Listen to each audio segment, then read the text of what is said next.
Okay, everybody, now welcome to the very first Cycle Sunday podcast. Paul, my friend, how are you, sir? Absolutely epic, Peter. How are you? Very good, mate, very good. Now, sadly, unlike the video, hopefully everyone's just watched, we are not together. I am sat in my home in Chichester, and you are up in Edinburgh, Indeed. having worked all day in the bike shop. Yes. I've been nice and busy today. It's absolutely mental. This is good news. This is good news. Now then, to give a little bit of background and an introduction to this podcast series, to start off with, when we were putting these videos together for the YouTube channel, we realized very quickly that there was so much stuff that we could talk about that was never, ever going to make it into a YouTube video. No. Unless the videos were going to be like an hour long or something. That's right. That's right. So we just kind of thought that it would be really nice to, and I think for me, this is an extension of the very long phone calls that we have when we talk bike stuff. And you teach me about bikes and technology, and I've learned so much through kind of planning the build of the bike. Yeah. So. And that's what we're planning on doing on these podcasts, is almost replicating our telephone conversations, because it just we're going to try and keep a structure. We probably we'll probably fail, but we'll try and keep a structure. But ultimately, what we want to do is have it, have it as if we were having a chat together, and hopefully you guys will really enjoy it as we go along. Yeah, exactly. So at the moment, then, we've got every Sunday evening at 6:00 on the Petrol Ped YouTube channel, we're dropping an episode of Cycle Sunday. And that's documenting the build of a very, very special bicycle. Oh, it's lovely. If you've watched the first episode by now, you will know. I mean, I think we might have to coin it Project Bianchi. Don't you think? I think that's kind of, we've been talking about Project Bianchi in the background for ages. Although, haven't you already named it? The bike? The bike. Yeah, I always name my bikes. I know, but is that to be revealed, or is that later? I think we can keep that in under wraps for now. I think maybe on the reveal, the grand reveal, we'll let everyone know what I've called the bike. Well, I have had a few names that didn't make the final cut. But, okay, well, your mini roadster is Ruby. Ruby Roadster. Yeah. The Club and JCW is Charlie. Yes. So, why don't people see if they can guess your name for the new bike? Yeah, very good. Yes, very good. So now you might just be able to see just the top of the saddle behind me of my Specialized, and that's a Specialized Venge named Purdy after the Avengers. Mm-hmm. So yeah, but people can have a guess. Yes. See what they think. Put it in the comments below, or interact with us. We'll put all the links available to how to get hold of us. Yeah. So the idea then, I mean, today it's just me and you, but we are actually going to over each of these podcasts, we could be joined by some special guests. We've certainly got your brother Richard, who is a very key part of the Criterium team, and he's got some great insight as well. He's not available today, unfortunately, but he will be joining us. And we might even rope the girls in as well, because I know your lovely wife, Rosie, she's a mega biker. So she can kind of give us another perspective as well. Yeah, she helps out on the video creation on our website. And, she's a blooming good rider. But the key thing about the entire Criterium team is, we're not elite cyclists. We're just normal people who want to spread the joy. Yeah, exactly. And that for me, one of the things that kind of when we going through when we made the videos and talked about the bike, I think there is a perception sometimes that cycling can be quite cliquey and nichey, and there are certain things you need to conform to. And I've never ever been one of those people, but I know that some people find it, in some cases, either intimidating or it'll stop them doing certain things. Absolutely right. And I think it's just wrong. Or they'll maybe not try something out, and that might be a bit of kit. Or I mean, the big one for me is just lycra generally. Okay, people, cyclists wear lycra. there's a really good reason why cyclists wear lycra, and that's because it's the right gear to wear when you're on a bike, and it's technically designed for you to wear and be comfortable. Sorry, you can't be comfortable on a bike, can you? You can kick misery down the road. I think that it's the phrase we like to use. But yeah, when you're hunched over the front of a road bike and your femur's going over the top of the pedal stroke, and lycra is the only thing that actually gives you the range of motion. And when you're doing 50, 60 kilometers an hour, up to 80 kilometers an hour off an Alp, you don't want baggy clothing rustling around. It wants, filling up, ballooning like like a parachute, or just physically rustling against you. It's annoying. So there's a reason why we wear lycra, but it's not because we look good. We all know that we don't. No. I am a fully fledged signed up member of the Mamil Road Club. You're a middle-aged man in lycra. Yeah, absolutely. But yeah, no. So I think, for me, I think breaking those things down and some of them actually have some foundation in and have some common sense to them. Others are just utterly ridiculous. So I'm sure we will come across some of those. Yes. But let's get on to the subject of this particular podcast, which is frames and sizing, and just some of the things that we couldn't cover in the video, because we did talk through the basic difference between a kind of endurance type bike and a more kind of race type bike. We did, yes. But I guess there are other types of, you've got everything from kind of hybrids, gravel bikes. We're not specifically talking about mountain bikes, but I guess you could go down, that's a whole other avenue as well, all the different types of mountain bikes. Yes. And I think for the buyer that's coming into cycling, it's really confusing. It's like, which one do I go for? Yeah, and I think we mentioned it in the video. It's like the car industry to a degree. Is the manufacturer will always put a niche within a niche within a niche, and what we try to do, as we did with you, Peter, was we work on the 80-20 rule all the time, which is 80% of the time, what is that bike going to be used for? Yeah. What terrain's it going to be used for? What's your experience been of riding bikes? What type of riding? What type of distances are you looking to do? And then ultimately, what budget are you looking to spend? What's the ceiling to how much you want to spend? And when you're speaking to us about those things and you're answering those questions, we can filter until we get to a point where we go, right, that's the bike that you're going to need because it fits within your budget, it fits within your flexibility, it fits within your experience, it fits within the type of riding that you're wanting to do.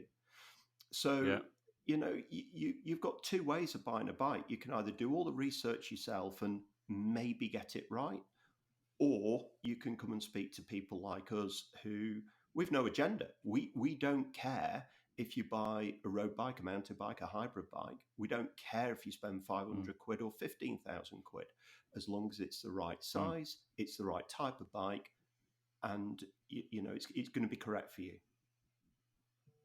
Yeah, the good thing about having all these different types of bikes is it means you've got a really good excuse to keep buying more bikes once you bought the first one. That helps. Yeah. Because it's like, again, some of the guys listening to this podcast, I'm guessing there's going to be people who are well into their cycling, and there's some people maybe that they're not. So we've got a saying in the cycling world, don't we, that N+1. Yes. You buy a bike, and how many bikes should you have? Well, it's N+1, where N is the number of bikes you have. Yes. And that should never exceed D-1. Indeed. Where D is the number of bikes that you will get, and that would cause you to have a divorce with your beloved. Yeah. So so we always want to buy an extra bike. Yeah. And I know I've got an aluminium framed road bike and a carbon frame road bike. Yeah.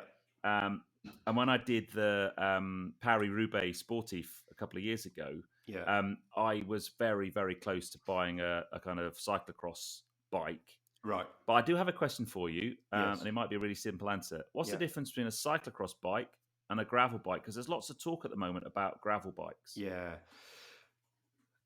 Cyclocross bike, you'll have probably this will erupt the comments, but Good, that's what we like. but let's keep this really simple. A cyclocross bike is quite a one-trick pony. So if you buy a cyclocross race bike, it has a really aggressive geometry. Because the cyclocross rules around racing, a cyclocross bike's got a maximum of 33 millimeter tire width for cyclocross racing. So a cyclocross frame tends to be engineered around that maximum tire size. Mm-hmm. It's quite aggressive, really great fun to ride. I used to own a cyclocross bike before the word gravel bike was even existed. Yeah. A gravel bike doesn't conform to any set of racing rules. So the best way of actually thinking about a modern gravel bike is it's pretty much like a 1980s mountain bike with drop handlebars. So you have bigger tire clearance. It's got multiple accessory attachments to the frame. So you can fit multiple bottle cages, you can fit bike packing equipment. Usually they've got the ability to fit full length mud guards for people who want to use it for touring. You can fit soft luggage, so bike packing equipment. You can fit lights to it.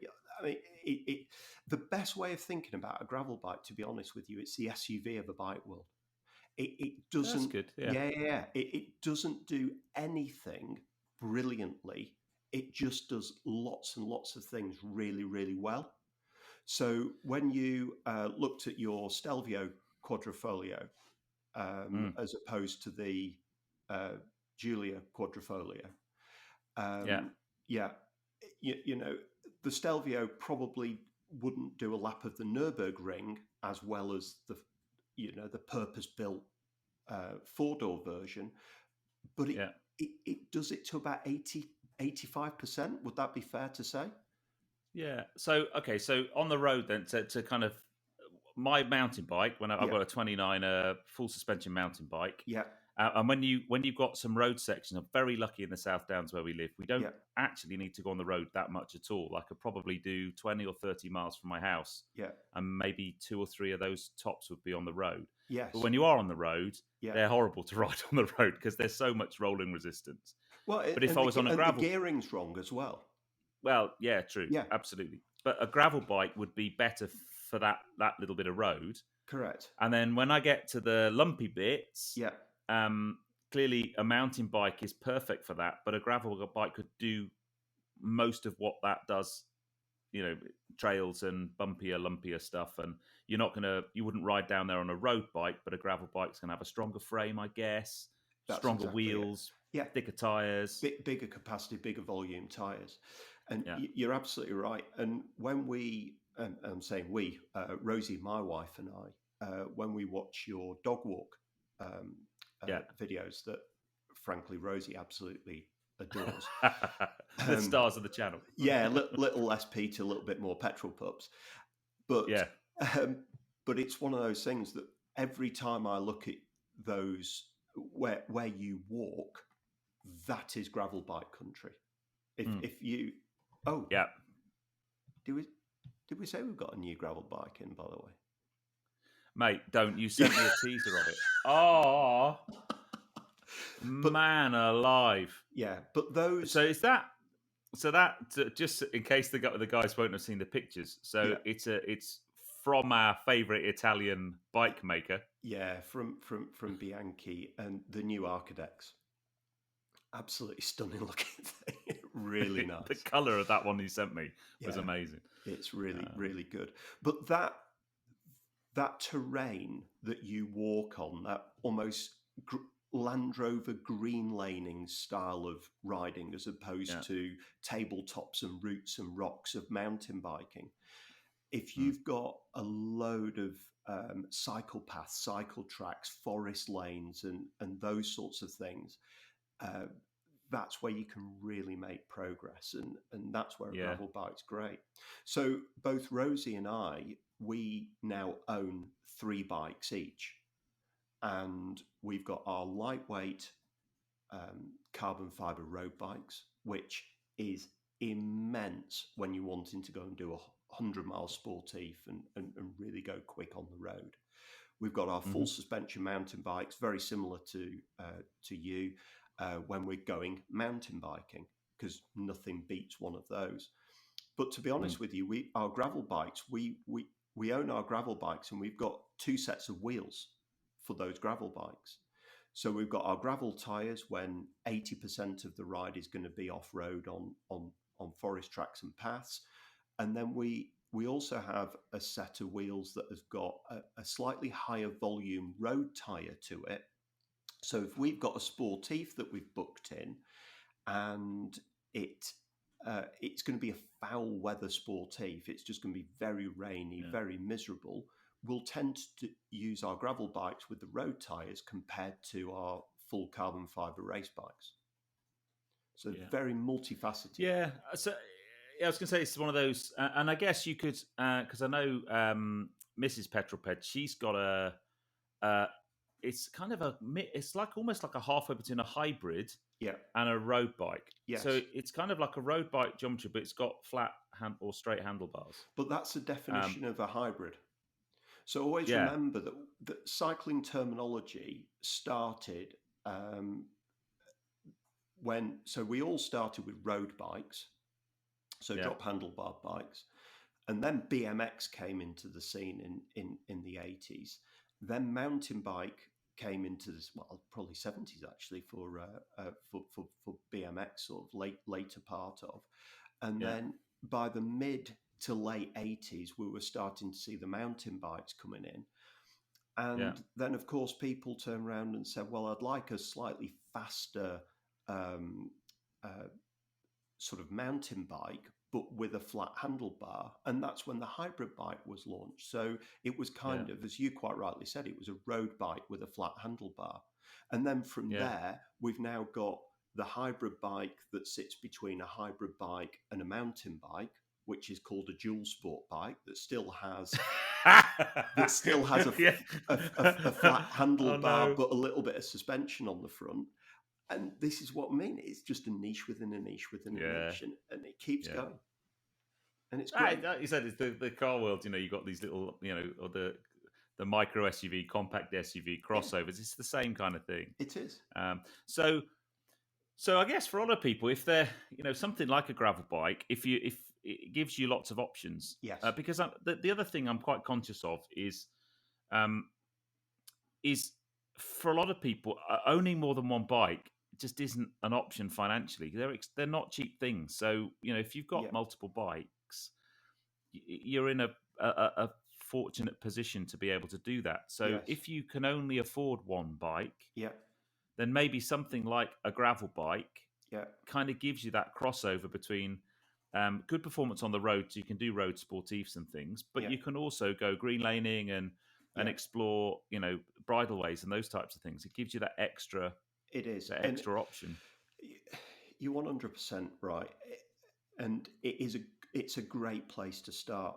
The other thing, and you see this so much in cycling, is you have roadies and you have mountain bikers. I think you and we can call ourselves cyclists because we love being off-road as much as we do on-road. We're not roadies or mountain bikers, but what gravel bike has done is it's almost a little bit of a permission for a mountain biker to get a drop handlebar bike, but still have flat pedals and baggy shorts and still say, oh, no, I'm still a mountain biker, but I can just go further today. And allows a roadie to do a little bit more sort of muddy stuff, but without calling themselves a mountain biker. So it's a little bit of a baptism. I do find that funny because I've got different outfits depending on which bike I'm going out on. I've got my baggy shorts for my mountain bike, and I don't think I'd be seen dead in my road lycra on a mountain bike. But I do see guys doing that. But So yeah, no, I think it's funny. I mean, I'm not. I don't know. I think the older I get, the less brave I get on mountain biking, and mountain biking is such a different skill set, and I think requires such a better balance, more confidence. I think to really crack on down a really technical descent on a mountain bike. I like going fast, but I've got this kind of limiter in me now that says, "No, Peter, no." You're 48 years old, and if you fall off, you've got to go to work tomorrow and earn money. So, and then I'll go out on my road bike and do 55 miles an hour down a hill and not even think about it. You're right, but on a road bike, it's speed perception. So you start getting used to that. On a mountain bike, it's different, and I often say this to folk. Is I think you learn your trade between sort of the ages of around sort of 10 and maybe 20 on a mountain bike, and then wisdom comes thereafter, but you don't really evolve past what you learn in those years where you didn't have a mortgage and you didn't have responsibilities and you didn't have to go to work. And you're absolutely right. We see a lot of younger folk wanting to get into mountain biking to start with, but then maybe move into gravel and road later. So you're not the only one there. So, I mean, maybe in a later podcast, I think we should have a chat about road riding and mountain riding, some of the techniques, because one of the big things for me is riding in a group on the road.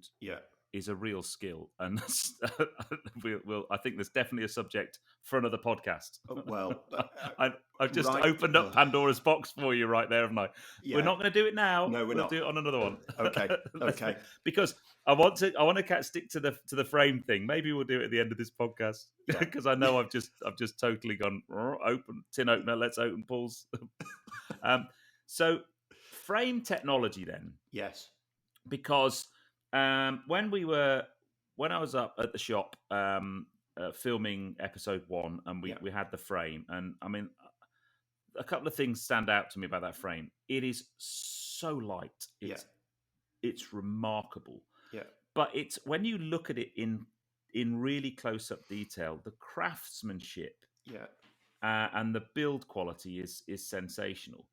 But I thought it might be really interesting to have a chat about frames, because I think in the video we said, the frame is the most important thing. But off camera, I remember you saying, actually, the most important 3 things are the frame, the frame, and the frame. Yes. Yes. But again, it's one of these. I'm learning more and more about bikes as we talk about stuff, because it would be very easy to say, okay, a carbon fiber. You've basically got an aluminium frame, because a lot of bikes would be an aluminium frame with maybe carbon fiber forks and a carbon fiber seat post. That's quite a common configuration. Sure. And so you got an aluminium frame, or as when I had my aluminium frame and I did the tour, the 5 stages of the Tour de France in 2010, I was the only guy who had an Ali frame, and they just called it the tin bike. Oh, it's greasy on the tin bike. And I'm like, I'll get a carbon fiber frame one day.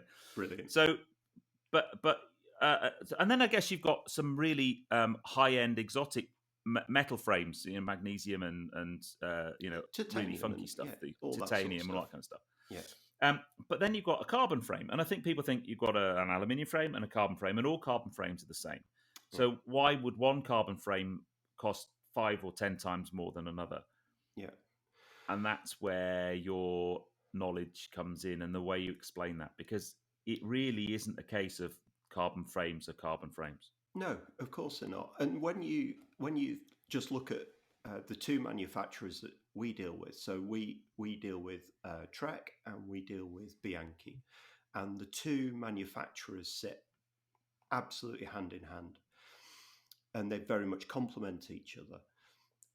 But even if you look at Trek's carbon fiber frames, they have series, so it's a numbered series. So currently they have 500 series, 600 series, 700 series, and their brand new 800 series carbon fiber. In Bianchi, they have their non-countervail bikes and their countervail bikes, but they have two variants of the countervail bikes. They have their sort of mid-range, and they have their flagship versions. So talk to me through the Trek ones then. Right, and then we'll save it, because I'm dying to find out more about the Bianchi one. But I want to also, because let's try and not just do Bianchi. Yeah, so I think it's important to understand that why carbon fiber and why titanium and why steel and why aluminium. And not magnesium. I mixed up my metals. Oh, don't worry about it. A magnesium bike, that would be quite dangerous to ride because it could catch fire. Yeah, it'd be quite enlightening. Yeah, very good. Yeah, very good. Yeah, yes. The pumpkins out. Yeah. So the thing about a frame, there is any muppet can build a light frame. And this is where we have the biggest problem when we're talking to people about new bikes, is their focus is weight. And weight is a byproduct of cost. The end. So if you build something, a frame manufacturer is trying to do three things. They're trying to make the bikes as torsionally stiff as possible. So that means that when you're putting power through the pedals, you're not losing forward movement through lateral flex. Right. Yeah. Does that make sense? So you're not bending the frame side to side like a pendulum. Yeah. At the same token, you need to build an amount of vertical compliance into the bike, because we talk about the word comfort. Well, it's not comfort. What we're trying to do is minimize the amount of harmonic vibration that's being transmitted from the road up into the human body that starts attacking your muscular system and your nervous system, and allows you to ride longer at the same pace and the same strength without getting fatigued. And to master that torsional stiffness, that vertical compliance, and that light weight is a real blend of genius. And what basically happens is, as you start moving up the Trek range and the Bianchi range, the best way of thinking about it is that the frames are getting lighter, laterally and torsionally stiffer, and more vertically compliant. So for somebody who is just literally wanting to go to and from the shops for 5 to 10 minutes and get some fresh air, don't buy a countervail Bianchi. You don't need to. You're not going to get fatigued on that. But if you're wanting to do 5 stages of the tour, and you're in your the years that you're in, Mr. Greaves. What you mean, getting on? Getting on. Always remember, remember back to when you were sort of 18 to 20 years old, and you were made out of, rubber and magic in those years. And you could go all night at a disco and then go to work the same day and do it all again for the entire week, and then sleep all day Sunday and start again. We just can't do that now. And it's the same on a bike. So we need a bike to almost, mitigate some of that fatigue that we get as we get older. And that's why we tend to, So how does that manifest itself in the way the bikes are made? Ultimately, the way the bikes are actually manufactured are done in a jig, hand-laid carbon fibre at the factories.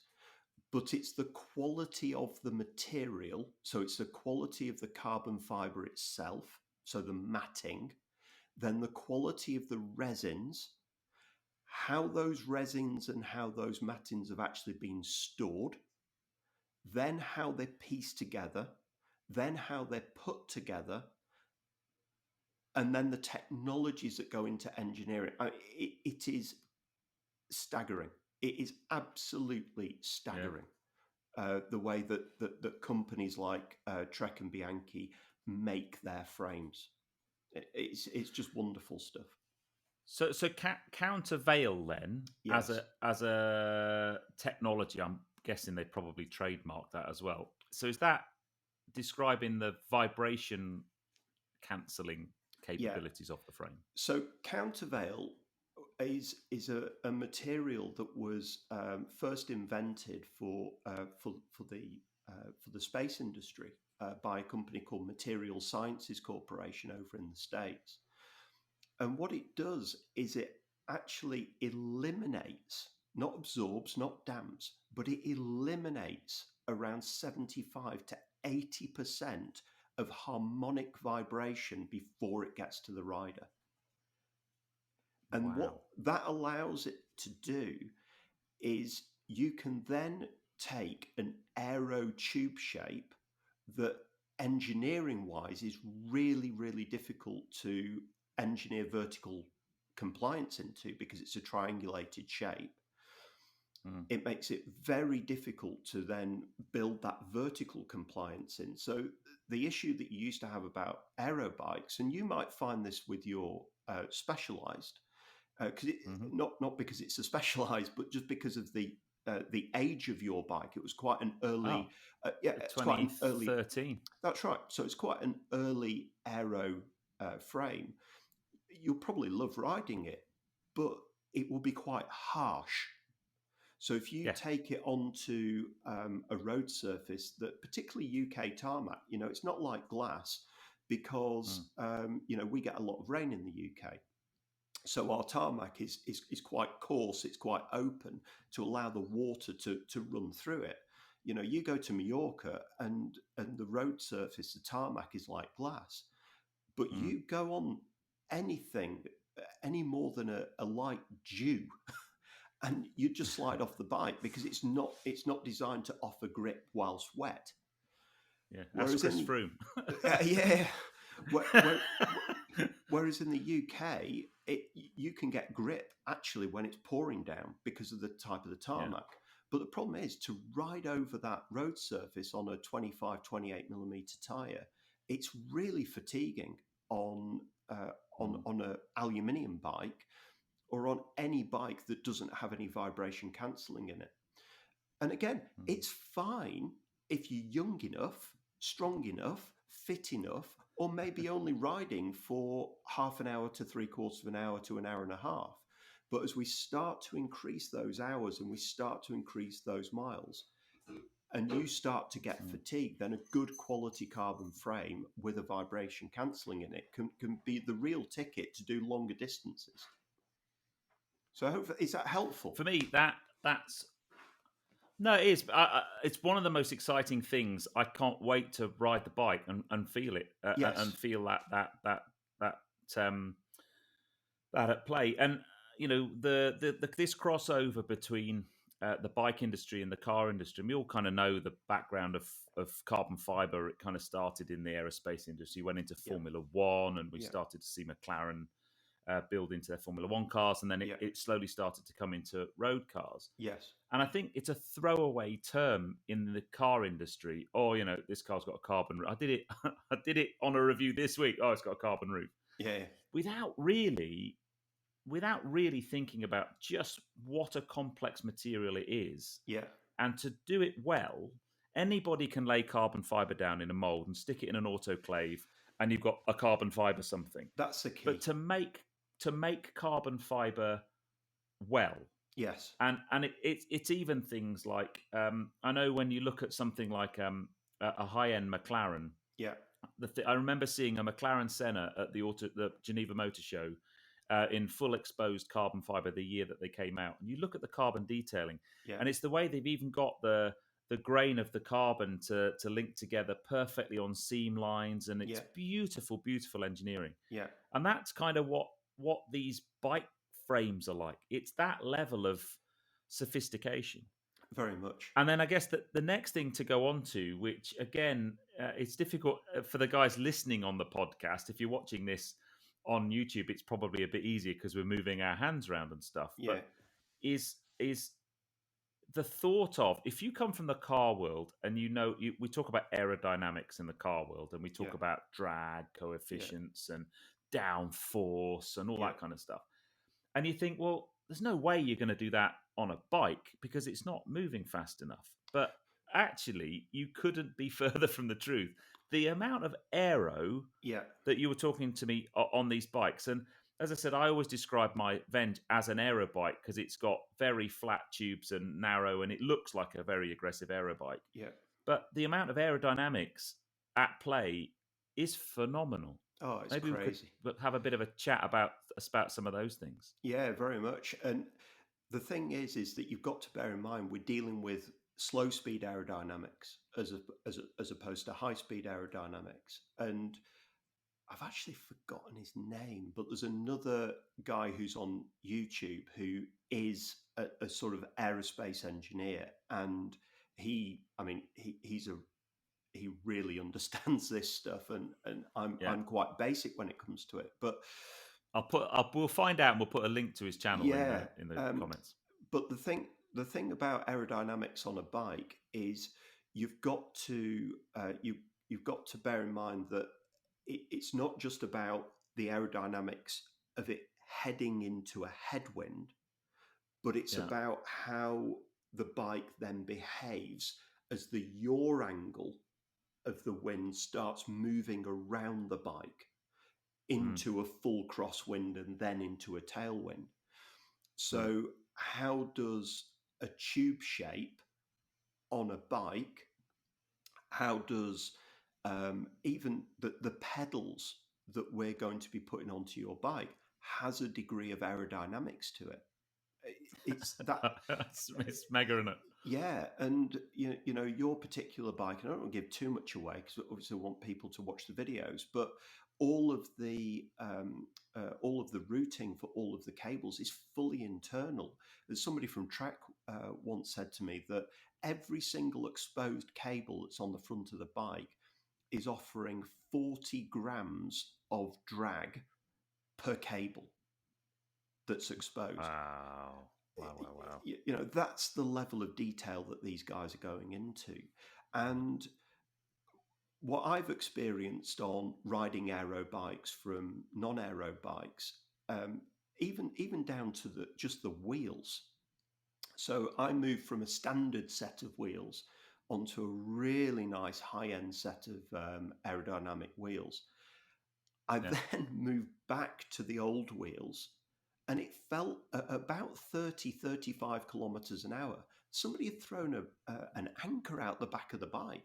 The amount of power that I had to put in to overcome that drag was exponential.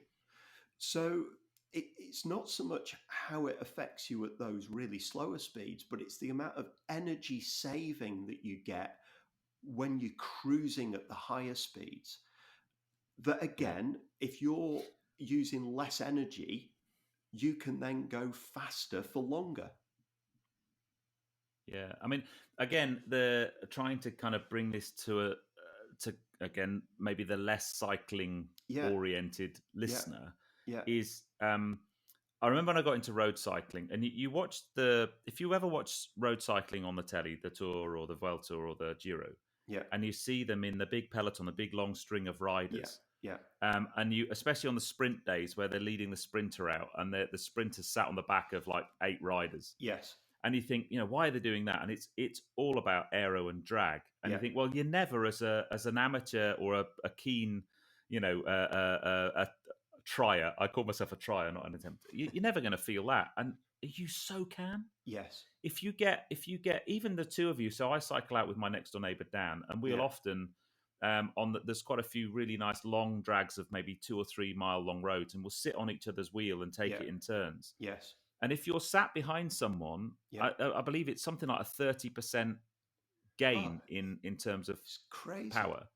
And if you're sat behind two people, it's more. So if you've got a big long string, and I remember when I did, so again, some of the guys who don't follow me, I did in 2010, I did 5 stages of the Tour de France, the last 5 stages of the Tour de France route. And I remember on the first day, the first 2 days were in the Pyrenees, they were horrific. It's like, I think day 1 we had 5 uncategorized climbs in day 1, and that was the Tourmalet, Col de Soulor, Périsord. It was a really full-on day. I remember we were... Sorry, just very quickly. You talk about uncategorized climbs and then your categories of climbs. You category 1, category 2, category 3, category 4. Do you know where that comes from? No. Do you want me to tell you? Yes, obviously. Oh, every day's a school day with Mr. Bowker. Come on. There we go. So a Cat 4... Yeah. It was basically at the start, it was what gear did a Citroen 2CV was able to go up that hill. So a Cat 4... No. Yeah. So a Cat 4 was a 4th gear Citroen 2CV. Cat 3 it had to drop down to 3rd gear. Cat 2, 2nd gear. And a Cat 1 is 1st gear. And uncategorized is basically... Concours couldn't get up it. No way. Yeah. Sorry, Gene, I never knew that. Mate, that's amazing. See, that's what I love. So there's so much crossover between cars and bikes. That's amazing. Yeah, it's brilliant. How did I not know that? So anyway, back to my story. That's amazing. Anyway, so the reason for telling the story, we there was a group of about 6 or 7 of us all on the same team. We entered as a team. We had a team back then called R2R, Rugby to Riders. We were all ex-rugby players that took to road cycling because it was less painful than playing rugby. And we were about 60 or so kilometres from the end. We were all in bits, all hanging big style. We had a kind of pro rider with us, who was one of the ride leaders, and he was an animal on the bike. And he said, "Look, the only way we're going to get back, because it was quite late in the day, it was going to get dark. He said, the only way we're going to get back is we ride as a team. We do on and through. So that's where, for the guys listening, someone stays on the front and then they drop back to the back. And when you're at the back, you can have a bit of a breather. Yeah. We do on and through all the way home. And we rode back, and it was the best ride of my cycling life. It was phenomenal. We tanked along. Yeah, we were doing. I mean, I always work in miles an hour. That's a very bad cycling. I should be in kilometers an hour, but we were doing 24, 25 miles an hour all the way. It was phenomenal. Yeah, and it was all down to that aerodynamic benefit. And so the guys that hear people talking about aero and think, oh, that's only for the pros. It's so not. No, it's just energy saving. It's the best way to think. Exactly. It's just energy saving. That's all it is. And if you're ever on a sportif and you see a couple of really good guys go past, just sit on the wheel for a bit. They'll hate you for it because it's very bad form to sit on the wheel and not put a turn on the front. But it'll save you. It might save you a few hours. Yeah, well, that's my segue into into my biggest bone of contention. Should we do that for the end? No, I don't think. Let's do. I think let's do a whole one on basically what happens when people learn to ride a bike on Zwift and then go on a sporty. Yeah, let's do that some other time. We'll do that some other time because I know that's going to absolutely open the biggest can of worms ever. Although, one quick question: how's your training going, Pete? Hey, well, I have my bike set up behind me, as you can possibly see. Yeah. I'm on it. I don't know, 2 or 3 times a week, maybe. Are you? For sort of. Well, okay. You're watching me on Strava, aren't you? Maybe once a week. Damn, I've been caught out. Yeah. I'm doing probably. Does a big bag of twirl bites and Doritos on a charging run in an e-tron help you training? That's not fair. That's not fair, mate. You're not allowed to keep an eye on me that way. To be honest, I'm not on it as much as I would like. Although turbo training, I think we should probably do a podcast on turbo training. Well, interestingly, I I've used Trainer Road for my big sportive training for a Yeah. number of seasons, and I've just signed up to Zwift to see what the difference is between it. So yeah, I think that would be a really good good podcast. Because I know in the past when I trained for Paris-Roubaix, which was 3 years ago now, I did a lot of turbo work. Yeah. And the weather wasn't great. And I think I probably didn't actually ride out on the road for about 2 or 3, maybe 2 months. Yeah. But I was on the turbo 3 or 4 times a week. Yeah. And I remember when I got out, and if I did go out on the road, I was on my winter bike. Yeah. And the first time I went out on my Venge on it was a nice sunny day. Yeah. And I smashed every Strava medal I had. It was phenomenal. It was like somebody had taken me over. So I think we should do definitely a chat on that. Indeed. But let's kind of, I'm just keeping on the time. So in terms of the frame, then yes, coming back to my Bianchi. So that Ultra XR4 frame, that's the kind of top spec. Yeah. Every bit of technology thrown in it from Bianchi. Yeah. But clearly a very expensive frame. It is. But you can kind of, if you come down and pair back to, you can still get obviously not similar performance, but you can spend money wisely. You need to just understand, the right brands, because you can look online and everyone's done it, I'm sure, and you can see some brands that they might not be the premium brands, and you look and you go, oh, look at that, it's a carbon bike, I'm going to buy that because it's cheap. Yeah. But you just need to do your research on the frame and maybe pop into if people are local to you, pop into you and have a chat with you, or have a chat with your local specialist. Yeah, I think it's one of those things you've got to today consider backup. So what's the experience of buying it? What's the backup? And the amount of people who we see making really poor buying decisions based on price and what components are fitted, as opposed to is it the correct type of bike for me? Is it the correct size of bike for me?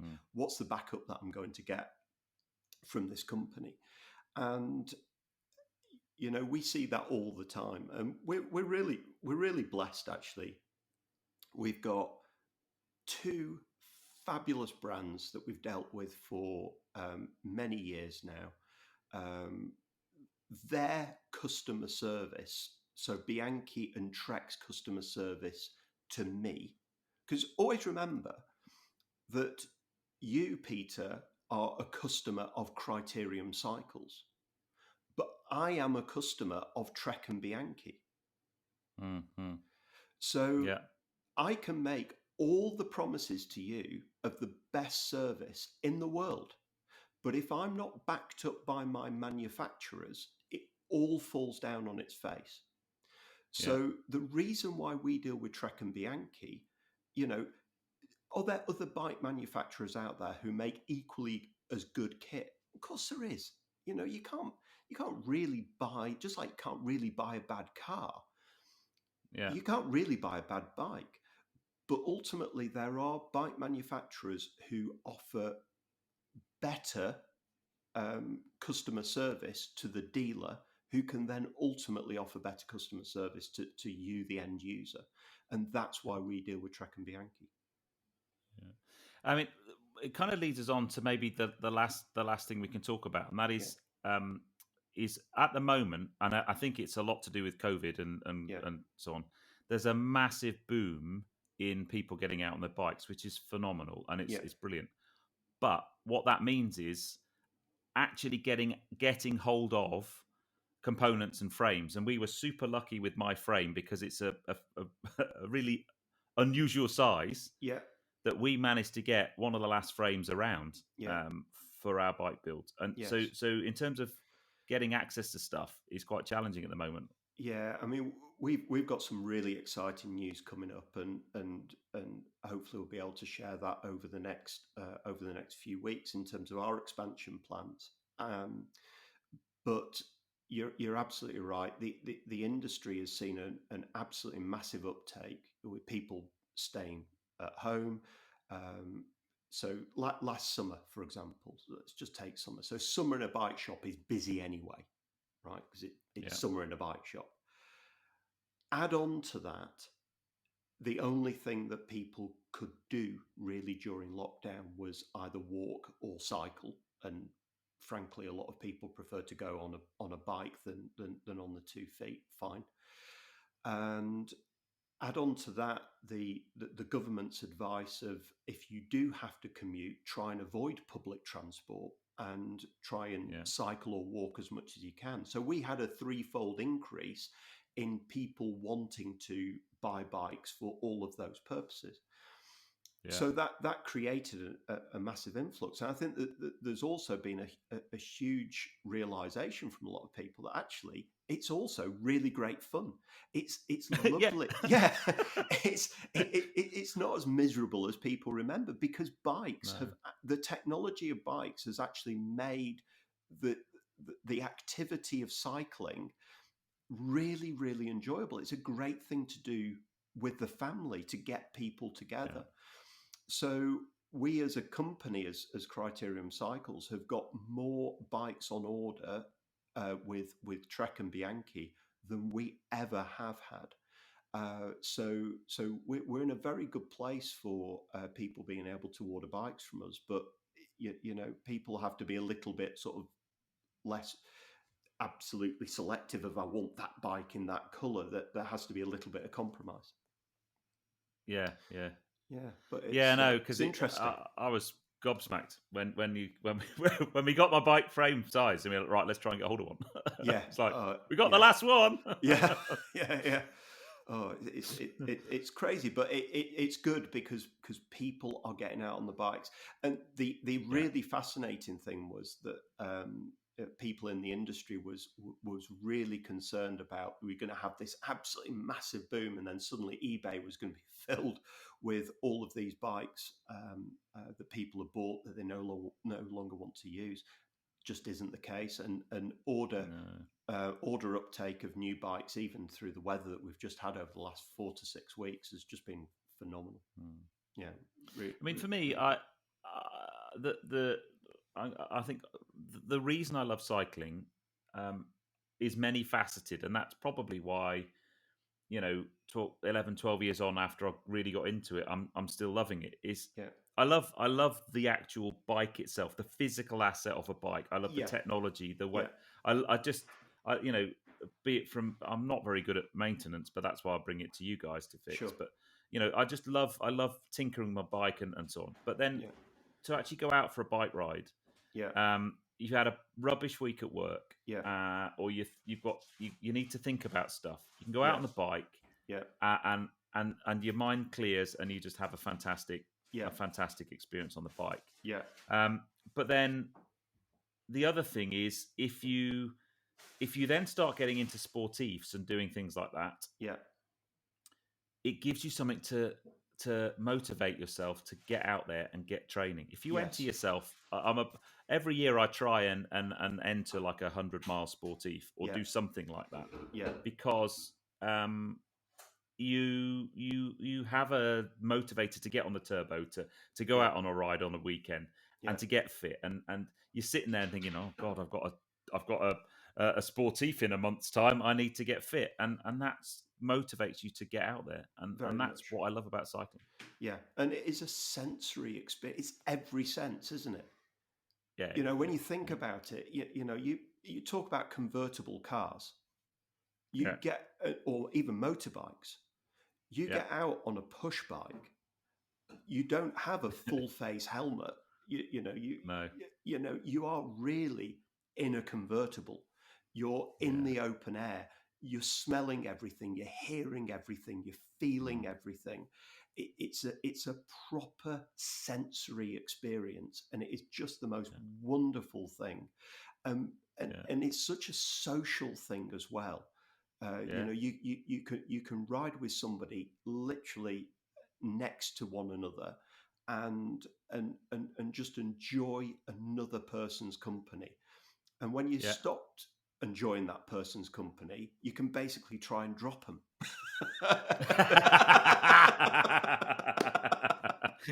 Yeah, come on then, catch me.